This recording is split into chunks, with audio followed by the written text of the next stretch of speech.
ପିଲାମାନେ ଆଜି ଗୋଟେ ବହୁତ ବଢ଼ିଆ ଜିନିଷ ପଢ଼ିବା, ସେଇଟା ହେଉଛି ଦଶମ ଶ୍ରେଣୀର ପୂର୍ଣ୍ଣବର୍ଗରେ କେମିତି ସମାଧାନ କରିବା। ସେ ପୂର୍ଣ୍ଣବର୍ଗର ସମାଧାନ କରିବାକୁ ହେଲେ ଆମକୁ ପ୍ରଥମେ ପ୍ରଫର୍ମାଟା ଦେଇ ଜାଣିବାକୁ ପଡ଼ିବ, ଫର୍ମୁଲାଟା। ସେଇ ଫର୍ମୁଲା ବିଷୟରେ ଟିକେ ଆଲୋଚନା କରିବା। ଦେଖ, A X square plus B X plus C is equal to 0।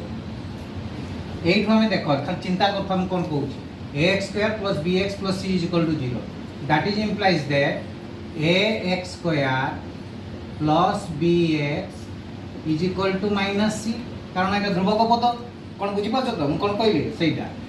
That is implies that আমি প্রত্যেকটাকু আমি প্রত্যেক পার্শ্বকু 4a দ্বারা গুণিবা। 4a দ্বারা গুণলে কোন হবে না 4a into x square plus bx is equal to minus c into 4a. That is implies that 4a square x square plus 4a bx is equal to minus 4ca. देखो छुआ এই যে left side टा हमर देखो तो सब बळे left side टा देखो प्लस अछि, एटा को हमें को सूत्र पका a + b रो होल स्क्वायर सूत्र पकेबा। देखो हम केनी पकोची वर्तमान एटा को पता फार्मूला रे हमें आनिबा। वर्तमान देखो 2ax रो whole square plus 2 into 2ax into ताले कोनटा नाही हमर एटी b नाही तो b रखि देली प्लस b रो होल स्क्वायर कर देली इज इक्वल टू एठी जहा मु जोग कली एठी सेया जोग करी राइट साइड रे। वर्तमान देखो minus 4ca plus b square.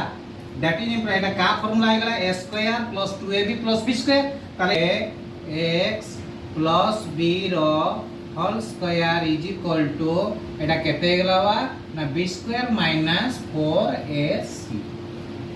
वर्तमान देखो এইটা আমরা বর্তমান 2ax plus b is equal to plus minus root over of b square minus 4ac.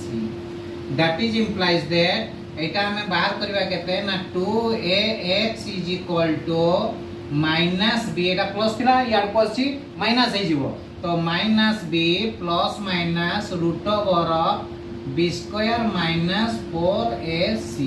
That is implies that x is equal to minus b plus minus root over of b square minus 4ac by केते आसीला बा ना 2a। वर्तमान x is equal to केते बाहर गले minus b plus